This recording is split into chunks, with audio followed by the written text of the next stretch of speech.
Hola. Estoy un poco congestionado, enredado al polen, al resfrío, a la humedad de Barcelona. Mi presentación va a estar más acotada. De hecho, voy a seguir una lectura para no enredarme más con un tema ya que habla y evoca el enredo. Eh,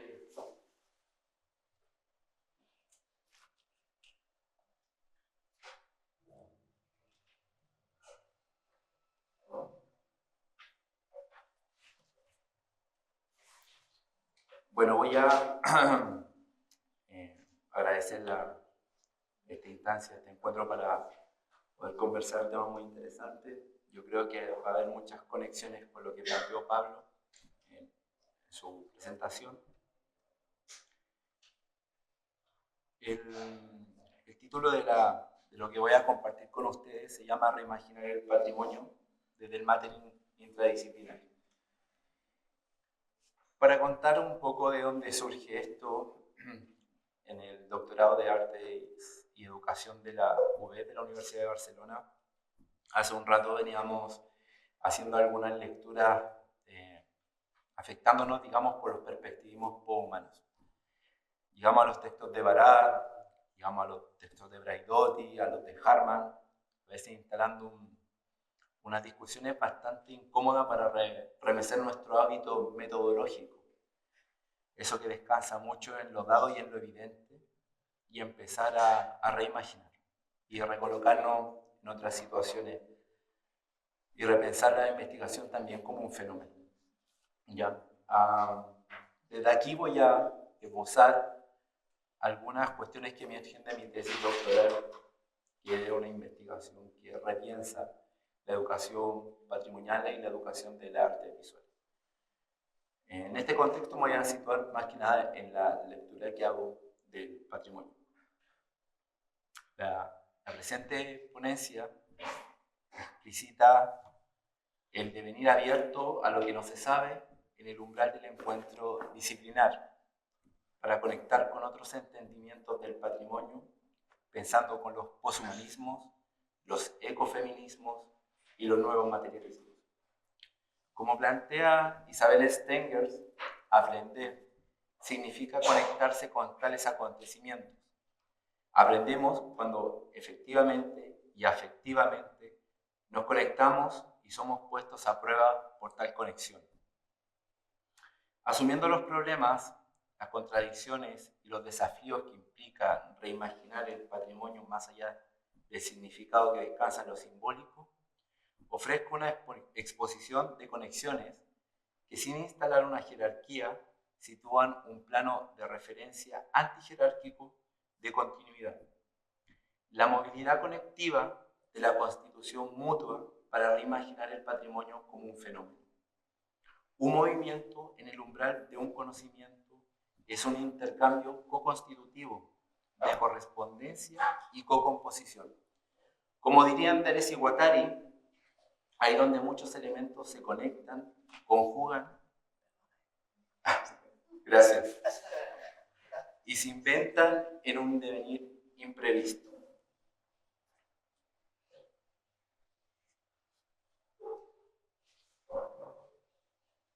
Primera conexión, a propósito de un museo del sur global, el Museo Ruca Mapuche de Cañete. No podemos desconocer cómo las dicotomías de género estructuran el pensamiento como lógicas occidentales. Se ha reconocido que las divisiones en masculino, femenino, también formatean una serie de otras dicotomías como mente-cuerpo, sujeto-objeto, racional-emocional y en efecto también la distinción naturaleza-cultura. Sin embargo, el distanciamiento de la naturaleza en las teorías postmodernas y el abrazo de lo discursivo también ha tenido como resultado que la naturaleza o las concepciones de la misma se constituyen a través de las construcciones sociales del lenguaje. De este modo, la naturaleza se asume como un entorno neutro donde proyectar significado. Desde desde esta lógica representacional, suelen privilegiarse aspectos inmateriales del patrimonio, siendo nuestra percepción humana la principal herramienta significante. Esto no solo excluye la materialidad, sino, como plantea Alaimo, resulta perjudicial para colectivos humanos y no humanos marginalizados y naturalizados. Las disciplinas afectadas por la crítica ecofeminista, la preocupación por las relaciones entre humanos, las diversas formas de vida y naturaleza, va de la mano con el reconocimiento de la agencia del medio ambiente. Aquí la noción ofrecida por Haraway de naturaleza-cultura sitúa una transgresión de los límites que desafía los esencialismos del productivismo instrumental, centrado en esa razón extractivista neoliberal, pero también sitúa un acoplamiento más que humano al que deberíamos mirar más allá de nosotros mismos.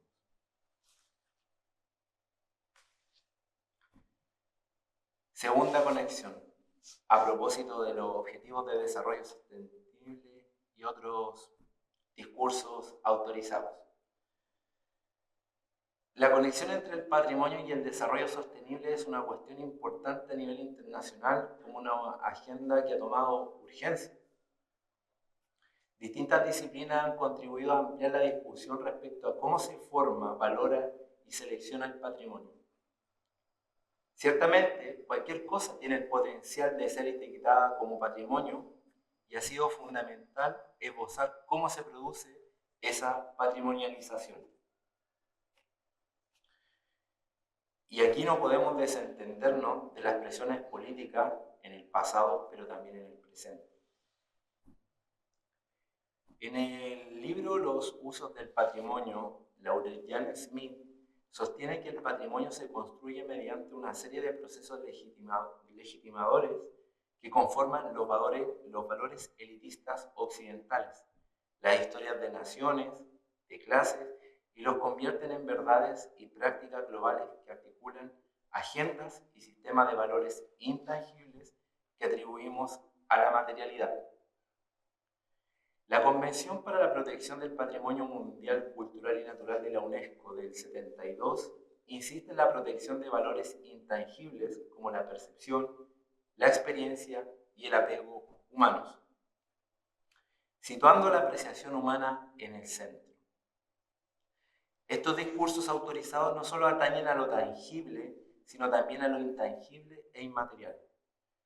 Aquí, el valor del patrimonio se produce y socializa principalmente a través de la creación de significados.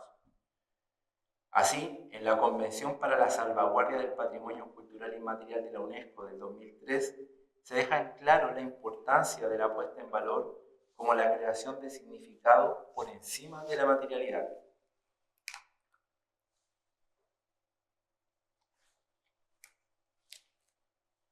Aunque se sigue privilegiando y valorando la percepción humana en el entendimiento del patrimonio natural y cultural tangible, en los discursos autorizados se sigue privilegiando las perspectivas antropocéntricas que sitúan nuestra construcción de significados en el centro, restando importancia a cómo la materialidad contribuye a una serie de productos o subproductos de procesos humanos.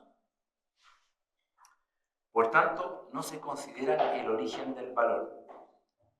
Desde este entendimiento, la referencia al patrimonio natural no solo señala una construcción social y cultural, siempre por separado, sino bien un bien construido para el beneficio humano sin consideración ni para las cosas ni para el medio ambiente.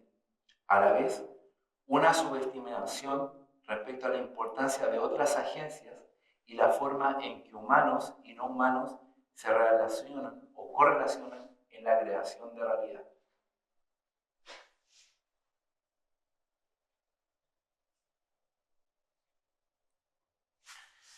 Tercera conexión, y a propósito de muchas ruinas patrimoniales, patrimonio e industrialización,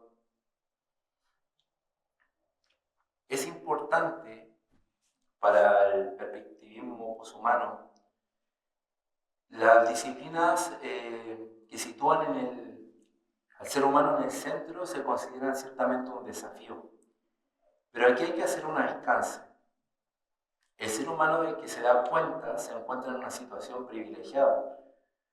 Muchas cosas de las que habló Pablo, o sea, aquí podemos hacer una conexión.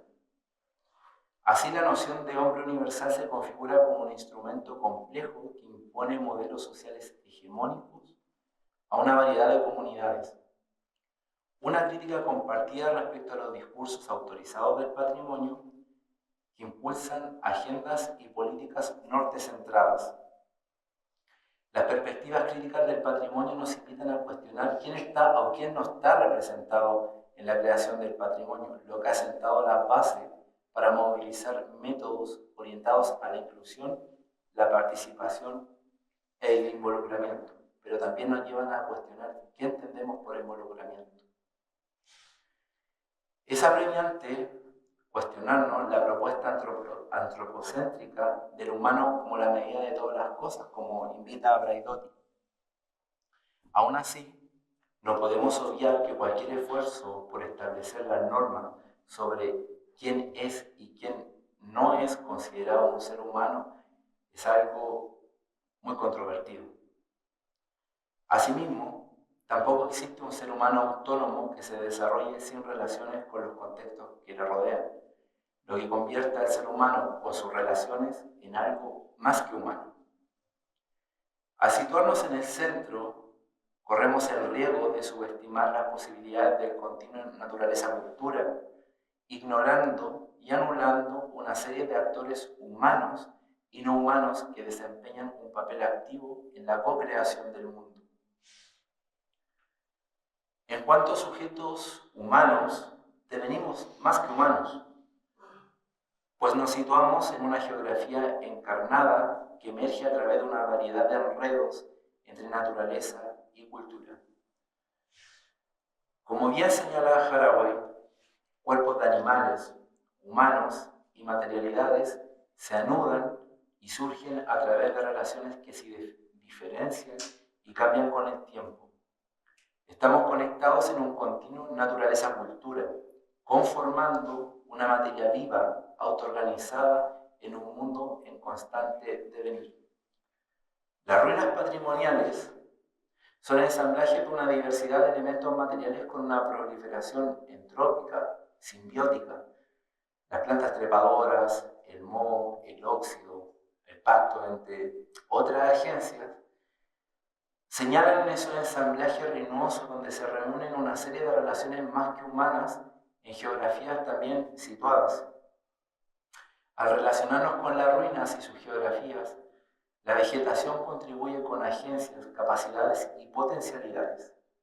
Las ruinas y sus relaciones también dibujan una variedad de temporalidades a su alrededor, vinculando estacionalidades y los efectos del clima.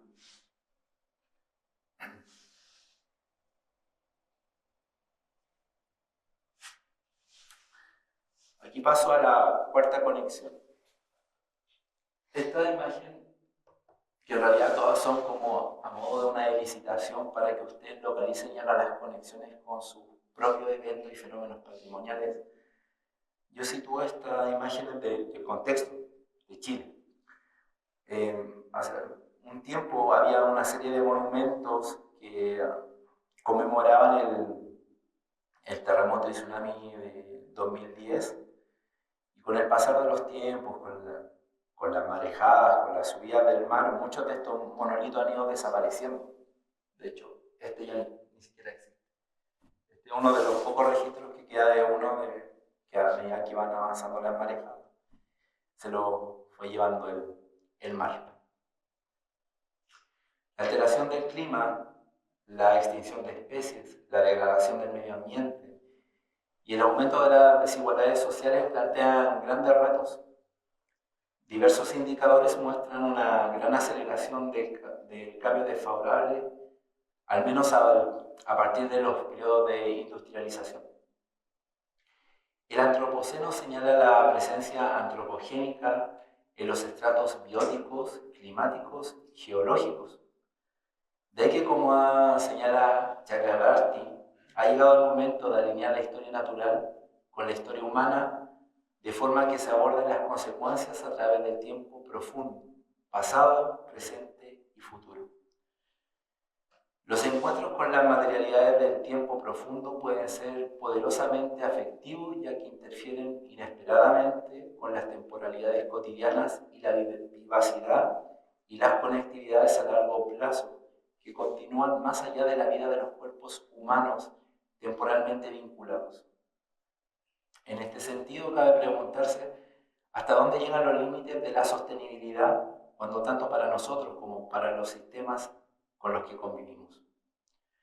Una ética de la sostenibilidad en la generación de vínculos alternativos con el patrimonio para situar el bienestar, como lo decía Pablo. El bienestar humano en relación con una serie de otros no humanos. Aún así, instalar el debate sobre una sostenibilidad más allá de lo humano conlleva pasar de un marco negativo del patrimonio a marcos más afirmativos en los que el cuidado y la justicia intra o intergeneracionales y multiespecies pasan a un primer plano en términos de condiciones de vida y responsabilidad. Pensando con la ontología del proceso de Barat, emerge una alternativa a la consideración de la realidad sostenida en la exclusividad del lenguaje.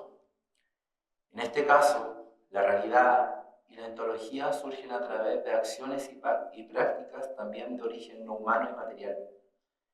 El realismo agencial sitúa la relación mutuamente transformadora entre los diferentes actores, las actuaciones locales y la creación de nuevos fenómenos. Aquí, el mundo es un conglomerado de materialidades, éticas, acciones, prácticas, disciplinas, de conocimiento que no pueden separarse. Aún así, no hay que olvidar que las teorías y los métodos también actúan como creadores de límites al realizar cortes agenciales en un mundo interconectado, lo que tiene efectos también materiales y éticos. De este modo, el patrimonio puede considerarse un fenómeno en evolución y en estado de devenir, en el que surgen una serie de agencialidades que atraviesan la división naturaleza-cultura, poniendo en entredicho la idea de que nosotros somos los únicos productores de patrimonio.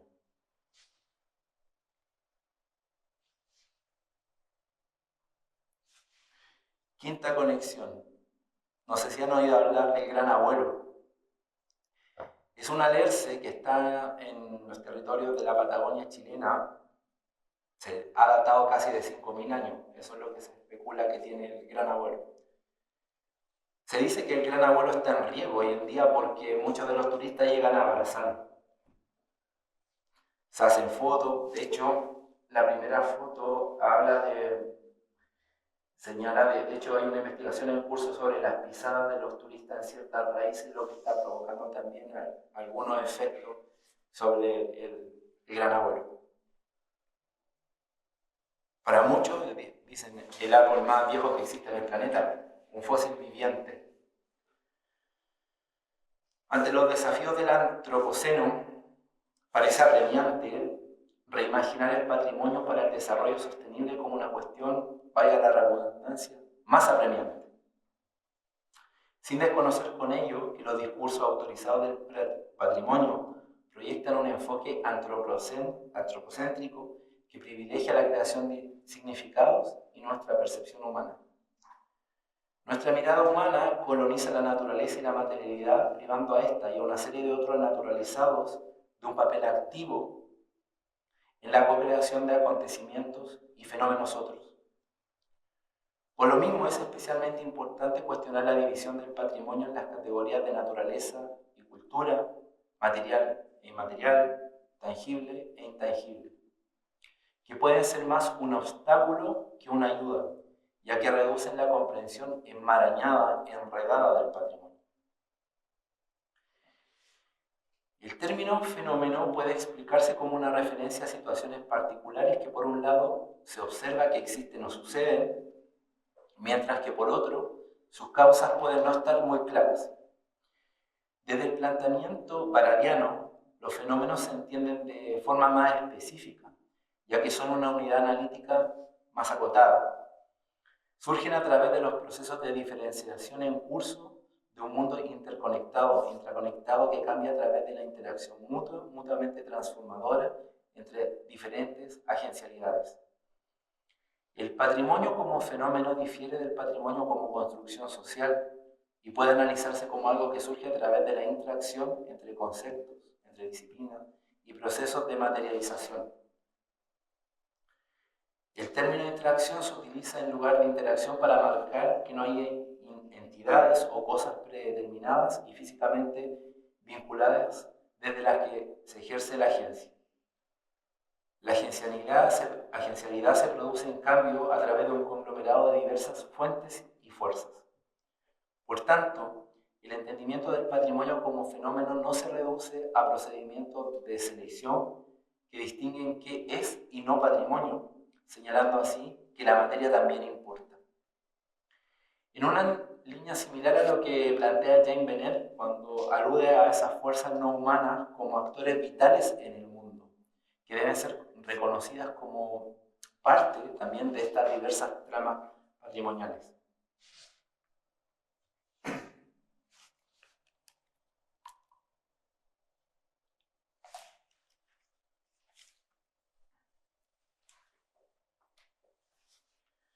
Voy a la sexta y última colección. Esto es un objeto patrimonializado. Son las piedras de poder. Voy a hacer una traducción al castellano porque es otro su nombre más específico y sería una falta de respeto para mí reproducirla porque viene de una cosmovisión indígena que es la mapuche. Y además, como me dijo mi colega mapuche y sabio mapuche, que tuviera cuidado porque donde se citan estas famosas piedras, algo malo puede pasar. Así que no quiero que nada malo pase aquí. Reimaginar el patrimonio como fenómeno no es volver a un esencialismo, sino reconocer cómo una variedad de actores, acciones y aparatos contribuyen a su emergencia. Una posibilidad de hacer frente a los retos que plantea el antropoceno a la hora de abordar las cuestiones relacionadas con el impacto humano, la acción de otros naturalizados y la consideración de procesos temporales profundos. No olvidemos el caso, a propósito de temporalidades profundas, el caso del Gran Abuelo. Efectos materiales para humanos y no humanos conectados a través de una variedad de tramas, complejos enredos material discursivos de naturalezas culturas en devenir. Esto conlleva superar las divisiones del patrimonio y entender el resultado de procesos interactivos y diferenciadores, los que una serie de otros más que humanos, como los organismos de la geología, los seres humanos, los animales, el agua, los conceptos, la ética, colaboran para que se desarrolle. Para finalizar, comparto con Deborah Rose que el tiempo y la agencia son problemáticos, la relacionalidad es problemática, la situación actual, pasada, presente y futura, es problemática. Estamos enredados en problemas. Reimaginar el concepto de patrimonio más allá de una construcción social es igualmente problemático, sobre todo pensando en una correspondencia con las agencialidades que conforman el patrimonio como fenómeno. Esto nos exige reimaginar las formas en las que concebimos lo humano en relación con un mundo más que humano y en lo que concierne al patrimonio, interrumpir sobre esos cómodos hábitos de lo dado y lo evidente. Aquí, reimaginar el patrimonio desde el máster intradisciplinar amplía las posibilidades de la transdisciplinaridad al movilizar conocimientos situados, materiales, procesuales y afirmativos que desde el enredo y el cuidado resultan generativos para una ciencia menor del patrimonio que se centra en los flujos del devenir. Ciencia menor, también pensando con la conexión con Pablo a propósito del diseño menor. Haraway señala que la ética no solo debe trazar alianzas co-constitutivas, sino también extraer la dinámica de las relaciones en curso. Aquí radica también ver que otros caminos y desarrollos podrían surgir y florecer, vivir bien, buen vivir, prosperar. una forma de abrazar estilos de vida alternativos que impliquen relaciones y prácticas otras que puedan inspirar esperanza y acción. Quizás así problematizar cuestiones de justicia y cuidado intrageneracional. Una orientación ética para descolonizar, aprender y desaprender, enredar y desenredar los retos de la sostenibilidad de las condiciones de la vida y las relaciones materiales presentes y futuras que necesitan urgentemente de nuestra atención y nuestro cuidado. Muchas gracias.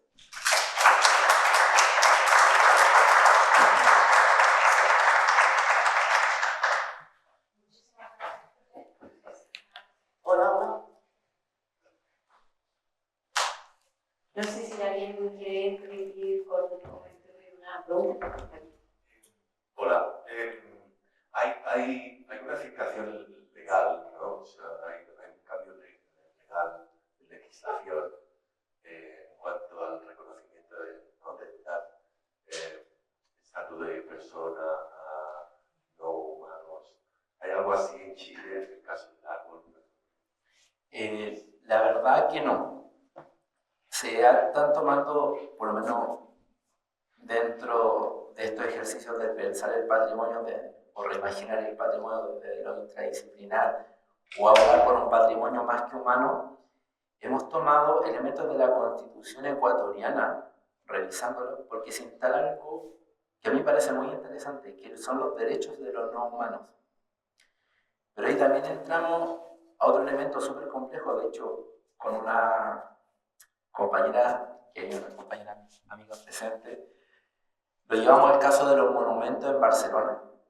Si aplicamos el derecho al patrimonio o a los monumentos, a los santuarios naturales, surgió en el momento del caso a propósito también del 12 de octubre reciente, hicimos un juicio especulativo a Colón y empezamos cómo operan estos derechos humanos sobre la materialidad. Y nos entrampamos en muchas realidades contradicciones y entender qué otros agenciamientos operan en ese ensamblaje que entendemos monumento Colón, particularmente el de Barcelona. Sí nos permitió realizar una lectura difractiva, como diría Vargas, para descentrar estos derechos y pensar en sus posibilidades. Hay otro caso que a mí ha sido muy ilustrativo como para pensar en esto también, el caso de una gorila en Argentina que se le reconoció como sujeto de derecho. Entonces eso también plantea cuestiones interesantes cuando hay muchas comunidades indígenas que, bueno, amparándose en la ley de los estados-nación, se articulan en esos entramados legales para abogar por los derechos del agua. ¿Ya? No olvidar que en Chile, en el norte, por los aguacates, hay pueblos que se han secado, no hay agua. O sea, derechos de los bosques, derechos de la planta. Derecho, como decía un teórico de la ruina, Olsen, a derecho también a que los monumentos, ciertas ruinas, sigan su propio devenir. O sea, y eso también instala cuestiones respecto a la conservación y el paradigma que hay respecto a la conservación del patrimonio material. Entonces, dejar que los flujos simbióticos, entrópicos, cómo la vegetación opera, el óxido, la ruina, cómo también ampliar más el debate también respecto a los efectos temporales de la industrialización y la desindustrialización en estas tramas patrimoniales es bastante complejo. De hecho, el caso de estas mismas piedras de poder, a propósito de los derechos, ha implicado también replanteamientos curatoriales que a mí me parecen muy importantes. Respecto al sentido cómo se configuran esos objetos, en este caso las piedras u otros objetos de otras visiones en su respectivo entramado. Entonces la palabra finalmente derecho nos queda corta. Es un tema bastante enredado que implica más de seguirlo desenvolviendo. Quizás porque el derecho sigue siendo humano, demasiado humano para entender estas complejidades. Y decíamos, claro, hay dos como problemas que veíamos con eso. Uno es que, claro, la noción de derecho, que es una noción muy del Estado-Nación, humano centrada, que además también habla de cierta verticalidad, ¿no? Del Estado que tiene que... Pero también está el hecho de cómo, quién claro, se le asigna sujeto de derechos, pero al final tiene que ser igual un grupo de seres humanos, un bufete de abogados que tiene que representar a ese. Entonces, no hemos hablado mucho de cómo se da esa relación, ¿no? Que eso sería interesante ver cómo, vale, necesitamos sujeto de derechos, pero nos enfocamos sobre eso. Pero cómo hacemos para enforce, ¿no? Como hacer valer esa ley, ¿no? Hacer valer ese sujeto de derechos. ¿Cómo se da esa relación del río que habla con los abogados? ¿Cómo le hablan los abogados? Está esa noción también de cómo se hace valer esa ley o esa figura que se le da. Luego me voy a pensar también si el sujeto de derechos es algo que viene muy influenciado por esa visión humanista, pero también el patrimonio, ¿no? Patrimonio es algo que también viene marcado, que ya viene con el patrimonio, ¿no? El patrimonio ahí. Y para contar que en Bruselas organizan cada año los días de patrimonio, los días de octubre, el 7 de octubre. Y hace un par de años colectivos feministas están organizando los días de patrimonio.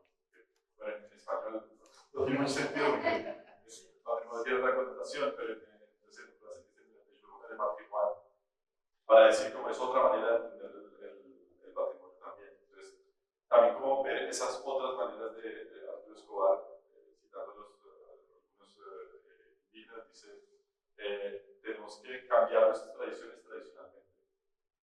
Y eso también implica como cuestionarnos esas ideas de patrimonio que hay incluso en las comunidades ancestrales. Tampoco hay que sacralizarlas. No. Entonces, esa noción de empezar a ponerlo todo en cuestión, que creo que es un poco lo que tú nos invitas también a hacer. Bueno, no hay pregunta en eso, simplemente como desarrollando un poco esas ideas, pero y agradecer también por haberlas traído. El tema del gran abuelo también me encanta y lo siento muy cercano a mí. Mi compañera está haciendo una novela gráfica sobre el gran abuelo. No. Bueno, quería agregar respecto a lo que tú también en términos de resonancia a lo que planteas, Pablo. Y claro que pensar los derechos es complejo, pero también nos podemos, bueno, de hecho es por eso reimaginar el patrimonio, porque creo que es difícil. O sea, esto, de hecho vengo de Madrid, un congreso muy tradicional sobre patrimonio. Entonces cuando planteo estas cosas que estoy planteando acá, es que claro, desde esos marcos el patrimonio es centrado en lo humano y en lo muy humano. Pero si pensamos en el concepto en inglés, bueno, heritage, o herencia, legado, comúnmente más o hay una correlación respecto a las cosmologías como visiones indígenas, en esa lectura de los tiempos profundos, por ejemplo. Entonces cambia, y hay ejemplos vivos de ese legado, o sea, está en la vida. De hecho, no es tuito que haya puesto el caso del gran abuelo, habla de un tiempo profundo. Mi primer encuentro con un alerce, por ejemplo, fue en la universidad en Concepción, pero del árbol. Pero estaban los marcados. Entonces, ¿qué hitos estaban marcados? Eran glaciales, descubrimiento de América. En los anillos de la Ría decía, wow, qué línea temporal tan rara. Y además que me remite a muerte, no solamente por los hitos, sino que era la loncha de algo que estaba vivo. Ese era un alerce. Los alerces están protegidos, no como sujetos de derecho, pero como son fósiles vivos, hay una protección. Y bueno, el parque, de hecho, donde está el gran abuelo, pertenece a un gran empresario de la marca, bueno, que falleció, de la marca North Face, ¿no? Que compró gran parte de la Patagonia chilena, pero justo a poco antes de morir se dio al Estado chileno la protección de eso. Entonces son territorios que no se puede, hay una protección detrás del Estado. No puedo decir que haya comunidades indígenas vinculadas a ese territorio. Me arriesgo a decir que son territorios con otras formas de vida más que humanas, ¿ya? Por las características geográficas y materiales que hay ahí.